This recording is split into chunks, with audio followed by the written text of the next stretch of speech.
Classificação indicativa. Livre para todos os públicos.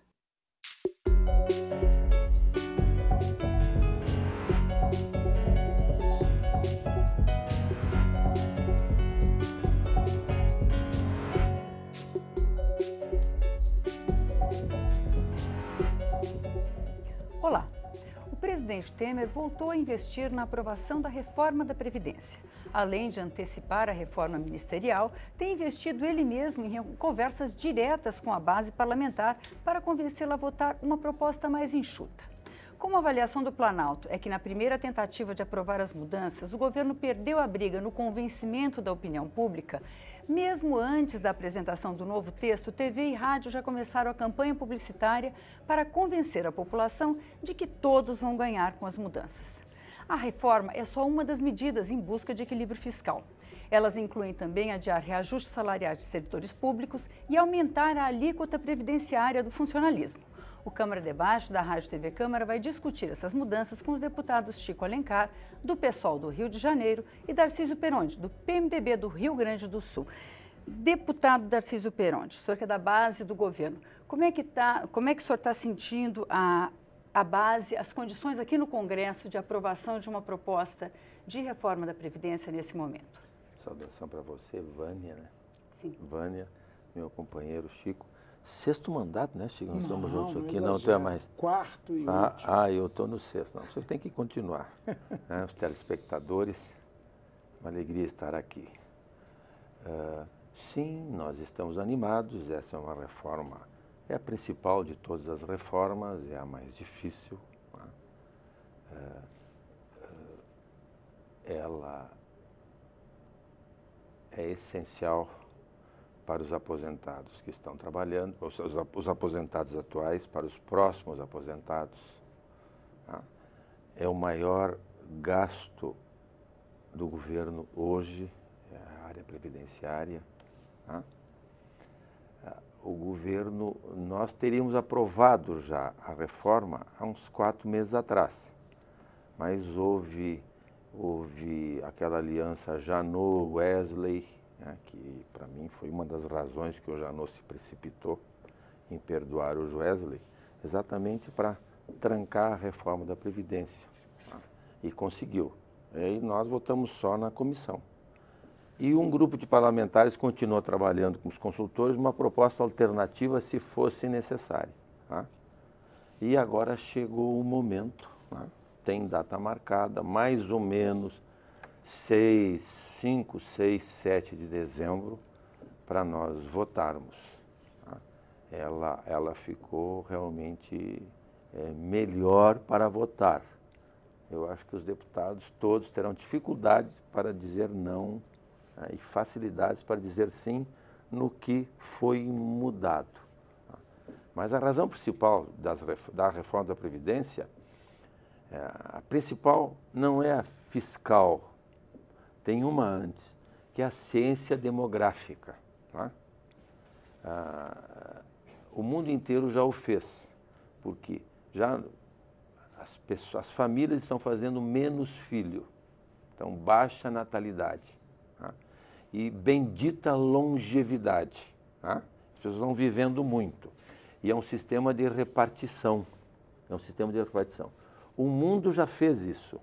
Já fez as reformas. Nós estamos fazendo essa reforma com atraso de 8, 10, 15, 20 anos. Mas agora vamos fazer. Possivelmente os próximos presidentes vão ter que fazer mais. Então o governo fez a opção de fazer uma reforma mais leve, com menor resultado fiscal, mas sempre focado na questão de que, se continuar nascendo, e vai continuar nascendo cada vez menos gente, e nós vivendo muito mais, precisa fazer. E a segunda é o mote de atacar a privilegiatura. Então, chegou esta proposta melhor, mais fácil, focada na privilegiatura. Deputado Chico Alencar, como é que o senhor acha que o Congresso vai receber essa nova proposta? Olá, Vânia, querido colega Darcísio, telespectadores, ouvintes. O Congresso vai reagir a partir de um defeito congênito que essa proposta tem.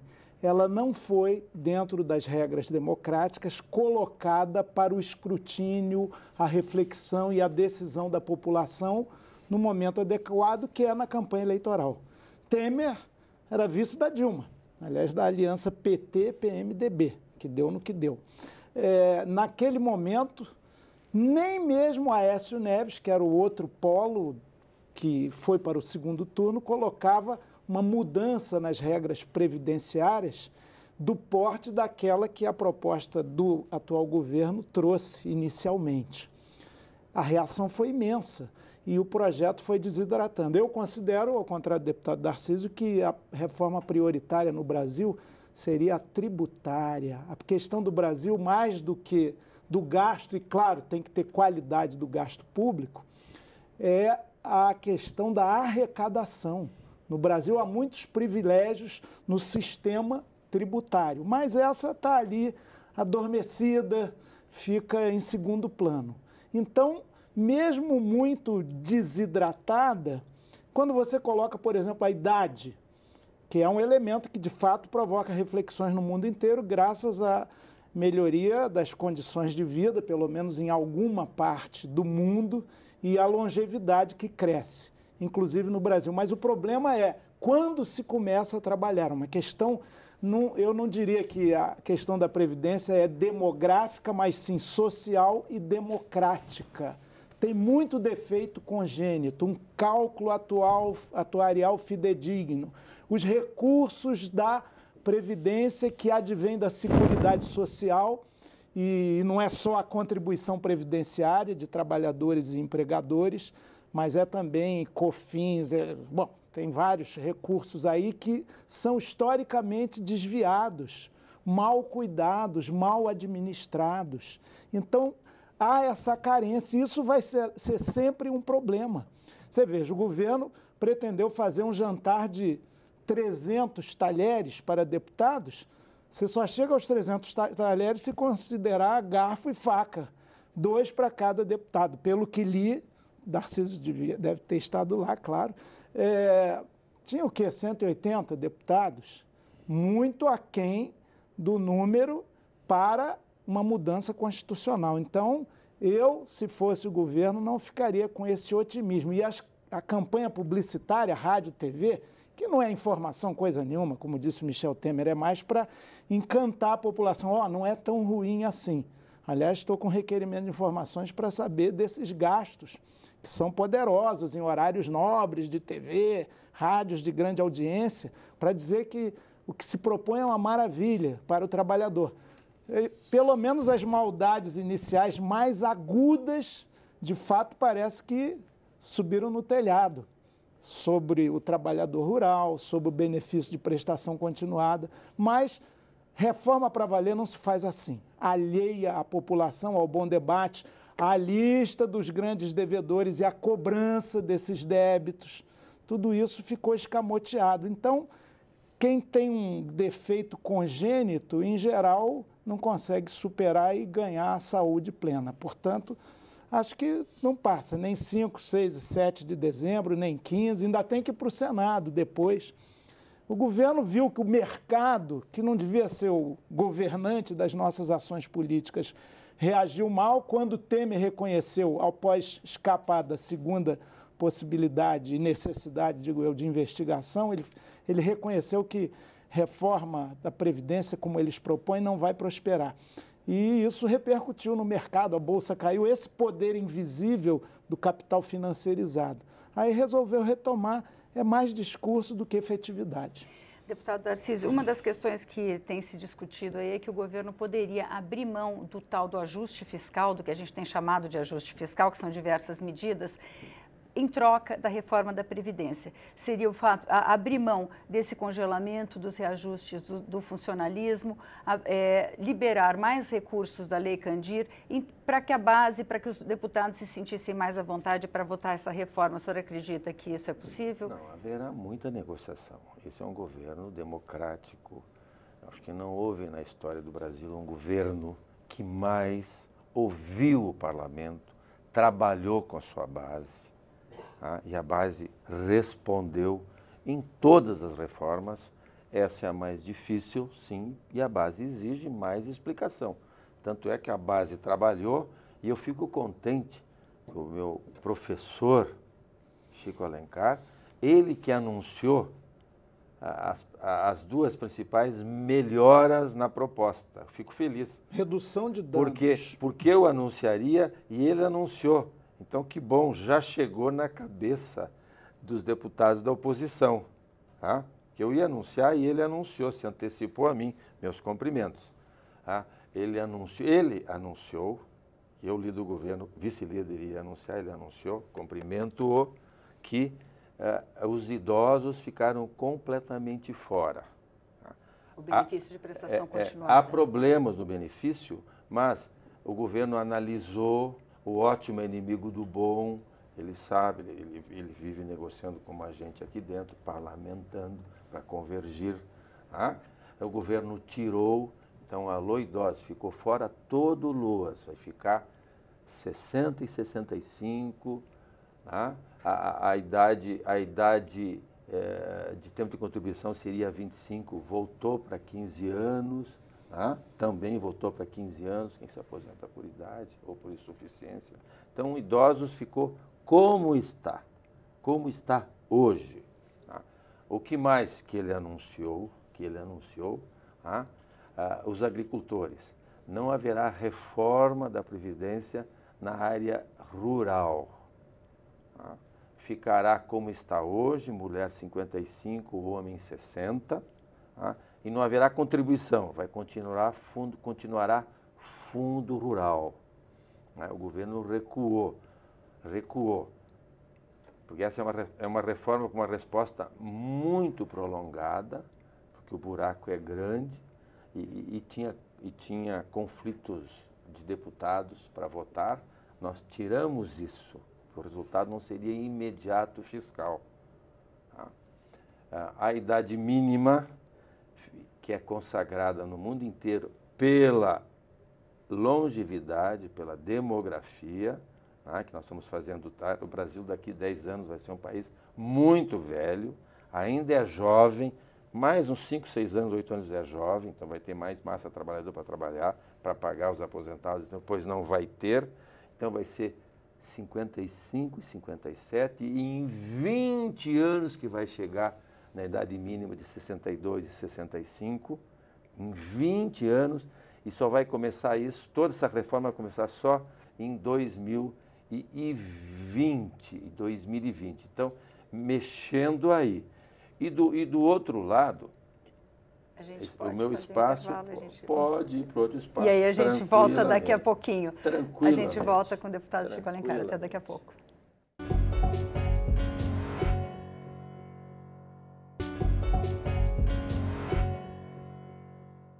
O Câmara Debate está de volta. Hoje nós estamos discutindo a reforma da Previdência com os deputados Darcísio Peronde, do PMDB do Rio Grande do Sul, e Chico Alencar, do PSOL do Rio de Janeiro. Deputado Chico Alencar, o deputado Darcísio estava explicando as mudanças. Uma delas que eu interrompi o deputado quando ele ia anunciar é que o tempo mínimo para aposentadoria passou para 15 anos e o tempo para obter a aposentadoria integral, segundo foi anunciado, seria de 40 anos. Como é que o senhor vê esses prazos? Como é que o senhor vê essas mudanças, essa nova proposta aí do governo? É preciso examinar a proposta. Eu coloquei aqui o que li, o que o noticiário trouxe. O governo recuou, é verdade. Né? Isso não é um anúncio alvissareiro, é como você E as propostas de negociação aqui no Congresso? Desculpe que o senhor não tinha respondido. Pois é. Mas então, olha, eu evidentemente reconheço que o governo, para tentar aprovar alguma coisa, parece que é uma exigência do mercado, uma sinalização até de sobrevivência política de alguns que apoiam o governo, ele tirou a questão do trabalhador rural e o benefício de prestação continuada.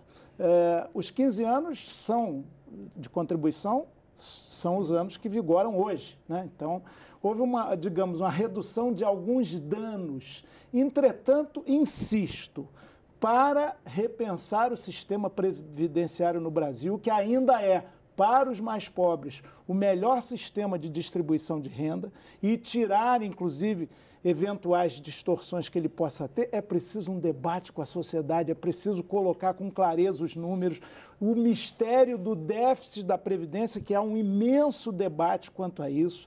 Insisto em que os recursos da Seguridade Social são, embora tenham caído por causa da crise econômica, ainda superavitários. Então tem um mito do déficit e não se fala de uma cobrança efetiva dos grandes devedores. Tem bancos, tem grandes empresas aí que são devedoras históricas da Previdência. Então você vai tratar de reduzir benefícios e não é benefício da aristocracia. Isso tem que ser combatido, inclusive, através de algo que a Câmara está discutindo, que é o teto de gastos. Tem muito segmento de magnatas aí do serviço público, que o teto salarial. Nós vamos votar isso aí, para fazer valer o preceito da Constituição. Isso aí, claro, em números brutos não é um elemento tão significativo, mas é uma distorção. Assim como quem ganha, como o ministro Meirelles, ao que dizem, uma aposentadoria de R$200 mil, através da sua vida na iniciativa privada. Falar da reforma da Previdência fica meio incoerente. O presidente Temer se aposentou com 55 anos. Né? Mas recebe agora, 33 mil. Sim, ele respeita o teto. 33 mil. Ele, nem todos os ministros que já ganham mais do que o teto, mas ele de fato. Então, tem muita incoerência aí.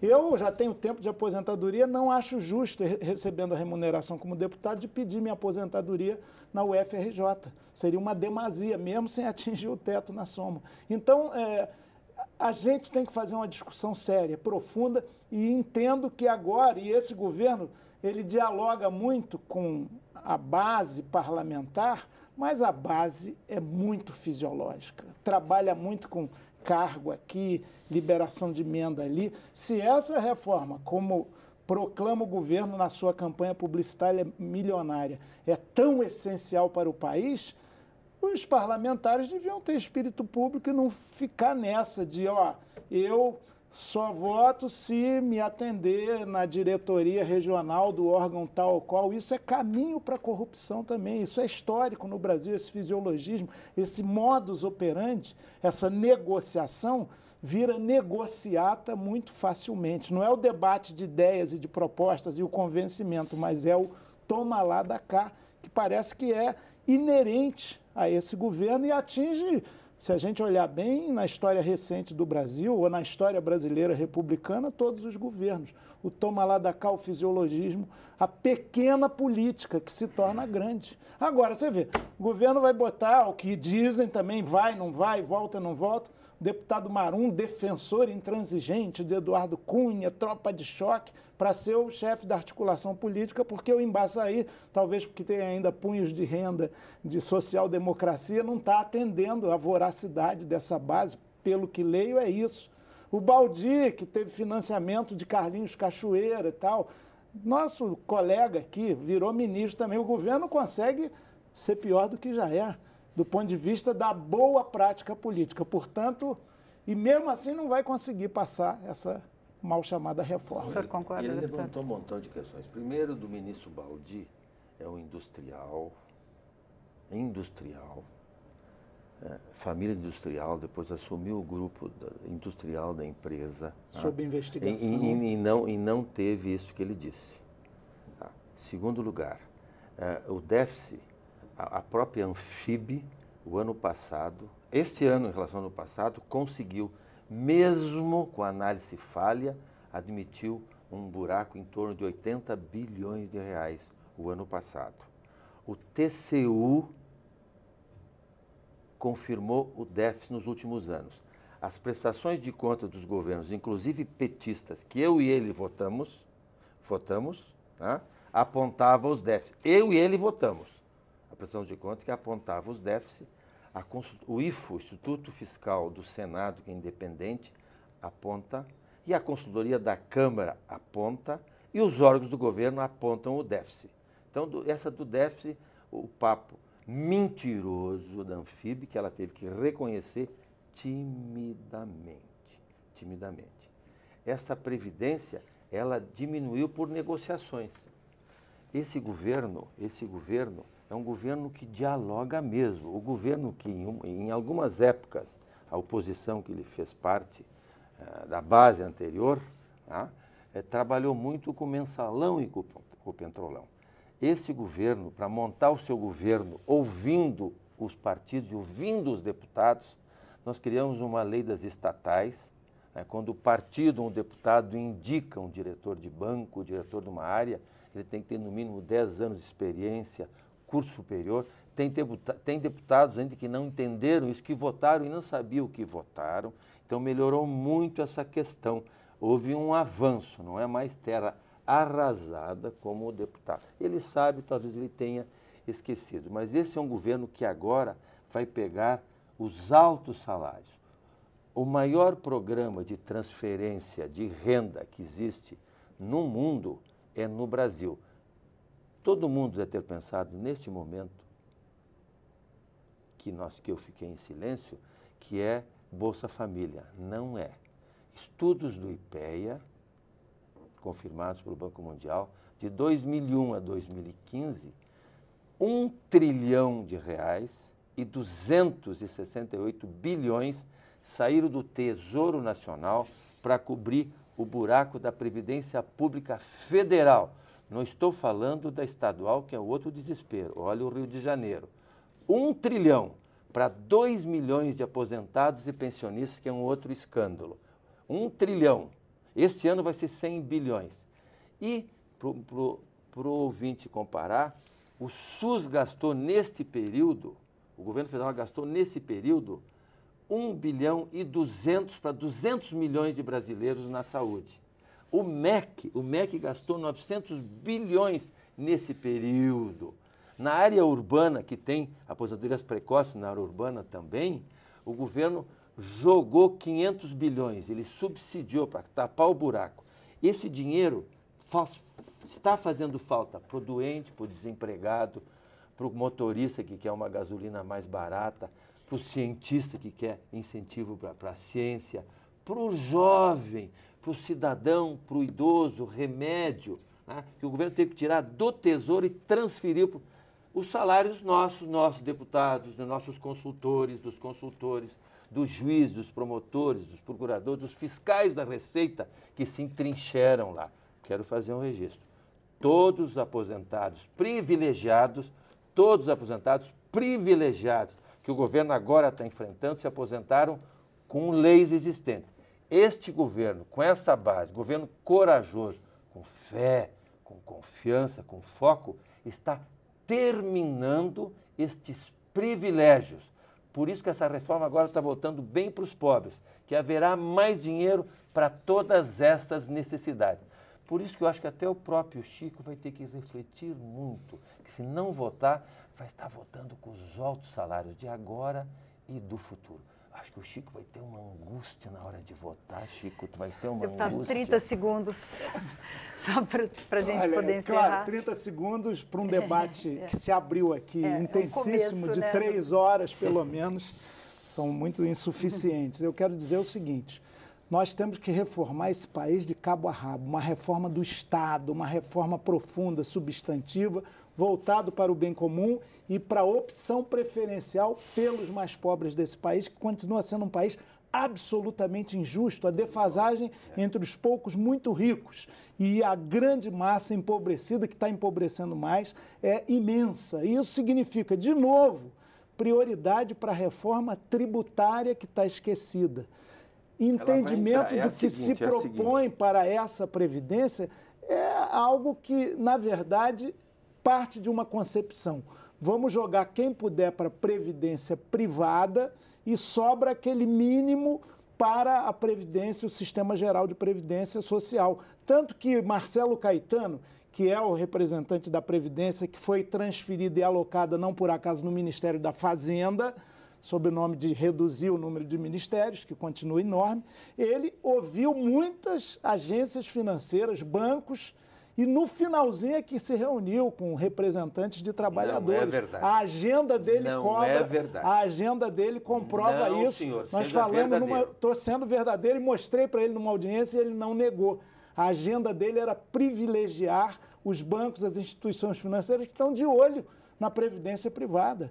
Então, quer se desidrar, é uma concepção desse governo, que é uma coalizão que tem muitos investigados, alguns réus, muitos suspeitos e privatistas máximos, é uma concepção. O público perde lugar. Por isso que é um governo tão transitório e tão impopular. Mas, olha, temos um embate eleitoral que se avizinha e aí as propostas claras, não essa, dessa pseudo-reforma, vão entrar em confronto e isso é muito bom para o país. Bom, é um debate que está só começando, mas esse programa termina aqui. Você pode revê-lo ou compartilhá-lo na nossa página ou no YouTube. Obrigada pela audiência e até a próxima.